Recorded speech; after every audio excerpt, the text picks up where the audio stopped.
സംസ്ഥാനത്ത് വിവിധ കോടതികളിൽ ബോംബ് ഭീഷണി. കാസർഗോഡ്, ഇടുക്കി, മഞ്ചേരി, പത്തനംതിട്ട കോടതികളിലേക്കാണ് ഇമെയിൽ മുഖേന ഭീഷണി സന്ദേശം എത്തിയത്. തമിഴ് ലിബറേഷൻ ഓർഗനൈസേഷന്റെ പേരിൽ ഭീഷണി സന്ദേശം എത്തിയതോടെ കോടതി നടപടികൾ തടസ്സപ്പെട്ടു.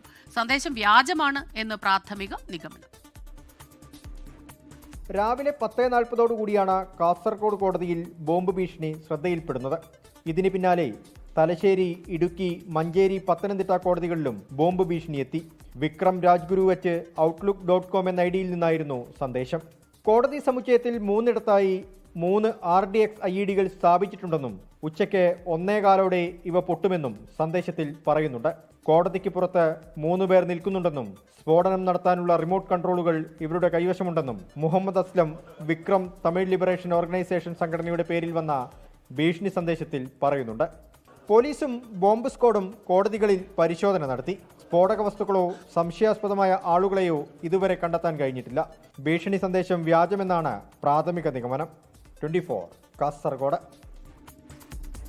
ലോകത്തെവിടെയായാലും ഏത് സമയത്തും 24 വാർത്തകളും ഓഗ്മെന്റഡ് റിയാലിറ്റി പാക്കേജുകളും എക്സ്പ്ലെയിനറുകളും വിശദമായി കാണാൻ ഞങ്ങളുടെ യൂട്യൂബ് ചാനൽ നിങ്ങൾക്ക് സബ്സ്ക്രൈബ് ചെയ്യാം.